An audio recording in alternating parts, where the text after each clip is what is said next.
काँग्रेसचे राष्ट्रीय अध्यक्ष मल्लिकार्जुन खरगे रुग्णालयात दाखल. बिहार निवडणूक दौऱ्यामध्ये श्वास घेण्यास त्रास होत होता. बंगळुरूमध्ये MS रामय्या या रुग्णालयामध्ये त्यांच्यावर उपचार सुरू. जयंत पाटलांच्या कितव्या बायकोचं मी मंगळसूत्र चोरलं सांगा. जयंत पाटलांवर टीका करताना पुन्हा एकदा गोपीचंद पडळकर यांची जीभ घसरली.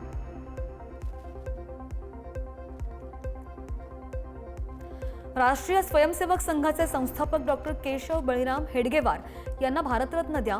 भाजपा अल्पसंख्याक मोर्चाचे राष्ट्रीय अध्यक्ष जमाल सिद्दीकी यांची राष्ट्रपतींकडे मागणी. हेडगेवारांना मरणोत्तर भारतरत्न देण्याचीही मागणी. यवतमाळमध्ये राजू उंबरकर यांच्यावर खंडणीचा गुन्हा दाखल. रस्त्याचं काम करणाऱ्या कंत्राटदाराकडून 10 लाखांची खंडणी मागितल्या प्रकरणी गुन्हा दाखल.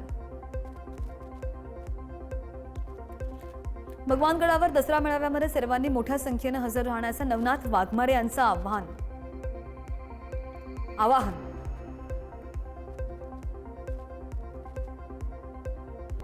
भाजपा आमदार चरणसिंग ठाकूर यांनी घेतली मुख्यमंत्री फडणवीसांची भेट. काटोल नरखेड तालुक्यामधील नुकसानग्रस्त शेतकऱ्यांच्या पिकांचे तातडीने पंचनामे करून आणि नुकसान भरपाई करून देण्याची ठाकूर यांची मागणी.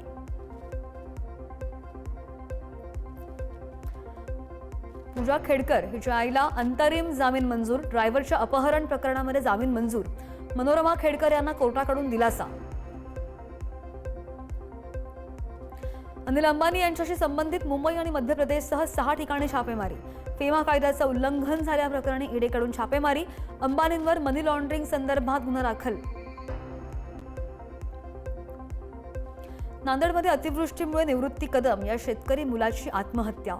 मुलाच्या आत्महत्येची माहिती मिळताच 80 वर्ष वृद्ध पित्याने सुद्धा सोडले प्राण. अर्धापूर तालुक्यामधील कोंढा गावातील दुर्दैवी घटना. राज्यामधील शाळांमध्ये विद्यार्थ्यांच्या उपस्थितीची नोंद आता ऑनलाईन पद्धतीने करणं शिक्षकांना बंधनकारक असणार. आजपासून सर्व विद्यार्थ्यांची उपस्थिती स्मार्ट उपस्थितीद्वारे नोंदवावी लागणार.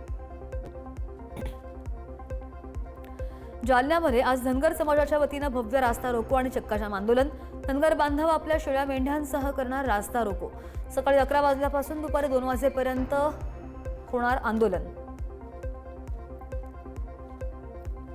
जालन्यामधील धनगर उपोषणकर्ते दीपक बोराडे यांची प्रकृती काहीशी खालावली. शुगर आणि BP कमी झाल्यामुळे बोराडे यांना आली भोवळ. बोराडे यांना रात्री देण्यात आलं सलाईन.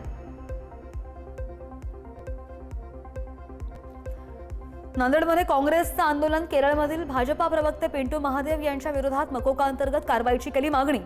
पिंटू यांनी राहुल गांधी गोळ्या घालण्याचं केलं होतं वक्तव्य.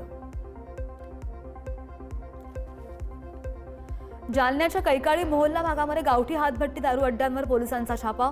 3,44,000 रुपयांचा मुद्देमाल नष्ट. कदीम जालना पोलिसांकडून कारवाई. गुंड निलेश गायवळच्या पुण्याबाहेरील जमवलेल्या संपत्ती आणि जमिनीची होणार तपासणी. गायवळने धाराशिव, जामखेड आणि पाटण परिसरामध्ये मोठी मालमत्ता जमवल्याची पोलिसांची माहिती.